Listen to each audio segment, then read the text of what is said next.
5.18 진상규명조사위원회 4년간의 결과물이 공중분해될 위기에 놓여 있다는 보도 전해드리고 있는데요.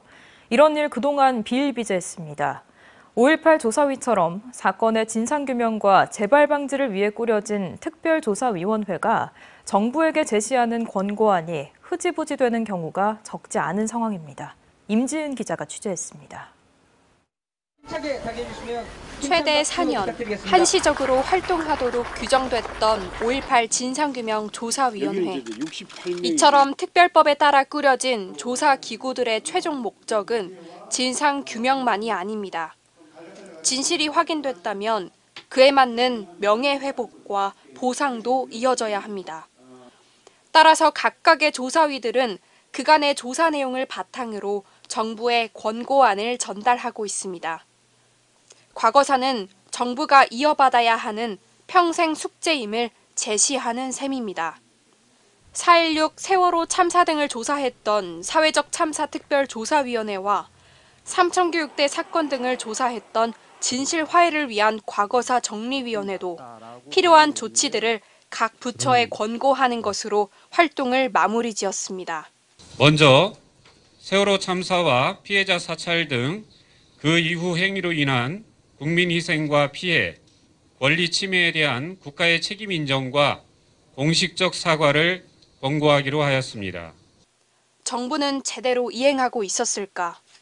사회적 참사위원회가 세월호 참사에 대해 정부에 제시한 권고는 모두 12건. 이 중 절반은 아예 이행하지 않았고 남은 일부는 미진하게 대처했습니다. 진실화해를 위한 과거사 정리위원회는 수많은 인권 유린 피해자들에 대해 국가가 사과할 것을 권고했지만 마찬가지로 완벽히 이루어지지 않았습니다.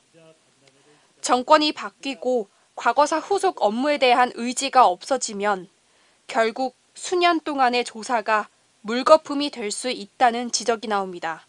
같은 정부에서 그것에 대한 중요성을 가지고서 계속해서 연속으로 계속 추진해가는 것이 아니라면 그냥 문 닫고 끝낸다는 생각이 강한 거죠.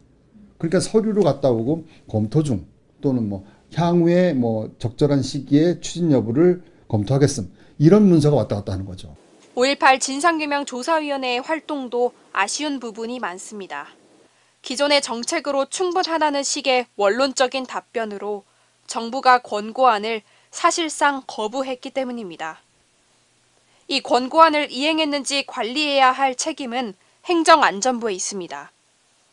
4년 동안의 5.18 진상규명 작업이 흐지부지 되지 않으려면 권고안에 대한 정부 차원의 철저한 이행 여부 감독, 그리고 이 권고안이 현장에서 실질적으로 잘 적용되고 있는지에 대한 지역사회의 꾸준한 관심도 함께 필요합니다.